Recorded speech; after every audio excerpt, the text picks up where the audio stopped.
Assalamualaikum warahmatullahi wabarakatuh. Perkenalkan, nama saya Novia Ayu dari kelas 11 TKJ 2. Saya ingin mempresentasikan tentang ragam komunikasi data dan mengenal standar komunikasi. Yang pertama, mengenal komunikasi data. Apa sih itu komunikasi data?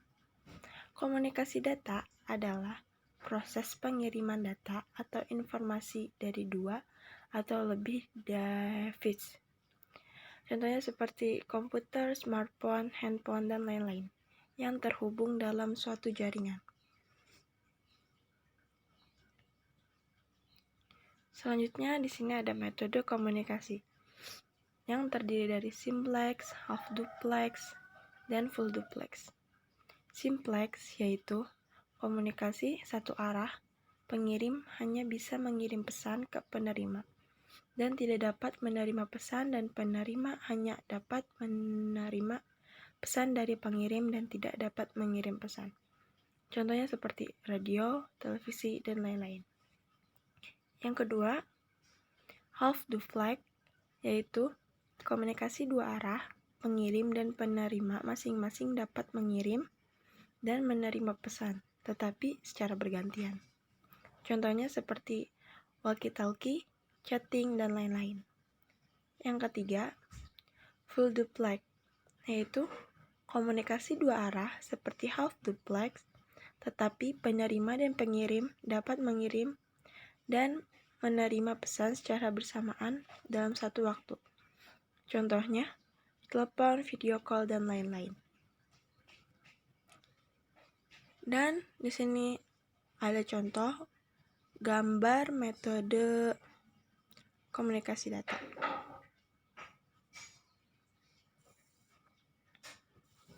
Selanjutnya, hal wajib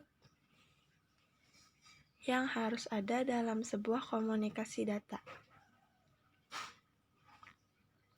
Seperti penerima, pengirim, pesan, media transmisi, dan protokol.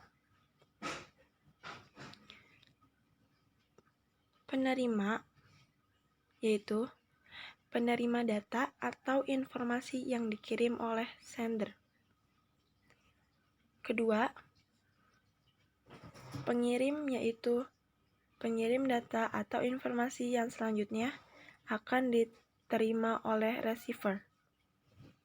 Yang ketiga, pesan, yaitu data yang dikirim oleh sender.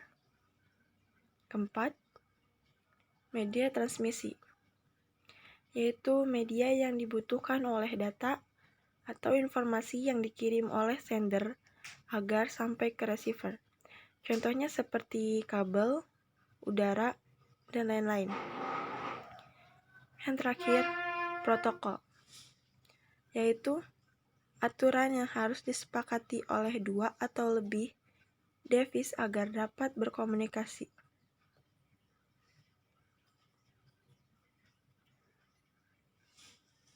Selanjutnya, standar organisasi komunikasi data. Standar organisasi adalah suatu hal penting dalam menciptakan dan pemeliharaan sebuah kompetisi dasar daripada perangkat komunikasi dan menjadi jaminan interoperability data dalam proses komunikasi. Selanjutnya,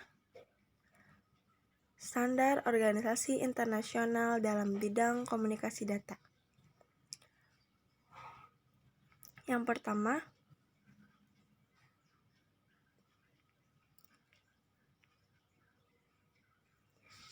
Internet Engineering Task Force atau IETF merupakan sebuah organisasi yang menjaring banyak pihak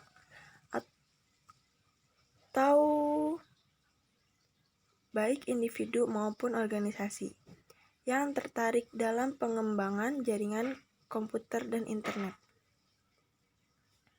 Yang kedua, International Telecommunication Union atau ITU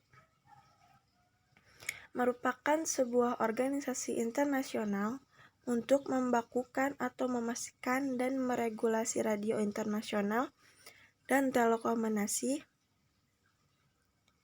baik bidang layanan, media dan jaringan yang dipakai sehingga jalinan telekomunikasi dapat berjalan dengan lancar. Selanjutnya,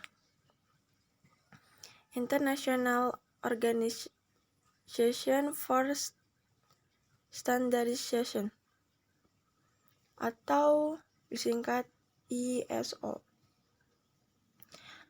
ISO adalah organisasi standarisasi internasional yang bertugas membuat standar dari berbagai bidang, termasuk jaringan komunikasi data. Selanjutnya, ANC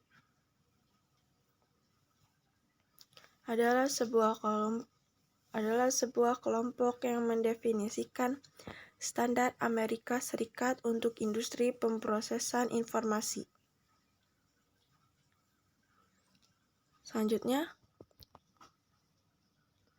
Electronic Industries Association atau EIA.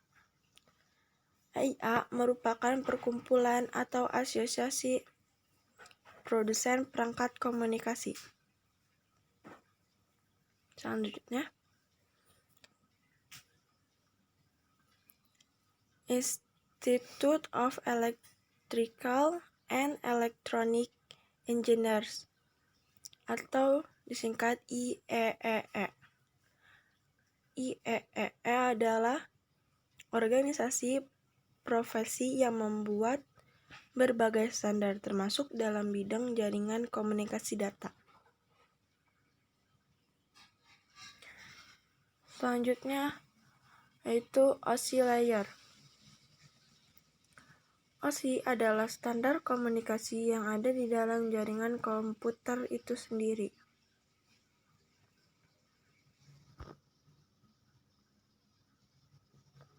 Selanjutnya di sini ada susunan komponen pada 7 OSI layer beserta fungsinya.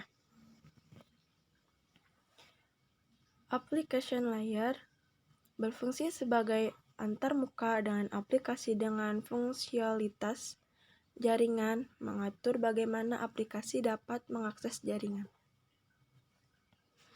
Yang kedua, presentation layer berfungsi untuk mentranslasikan data yang hendak ditransmisikan oleh aplikasi ke dalam format.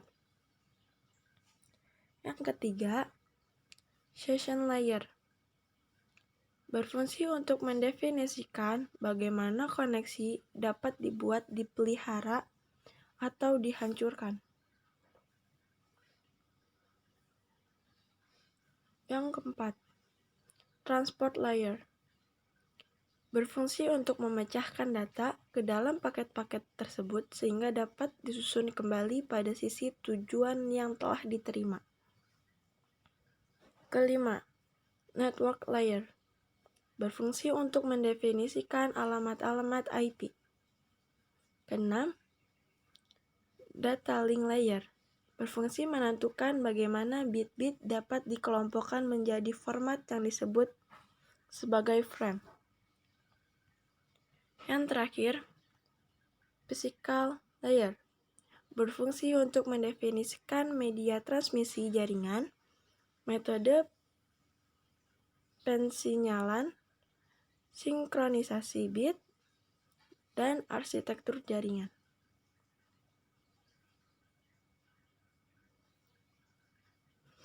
Sampai di sini saja. Maaf jika ada kesalahan kata-kata yang saya telah ucapkan. Mohon lebihnya mohon maaf. Wassalamualaikum warahmatullahi wabarakatuh.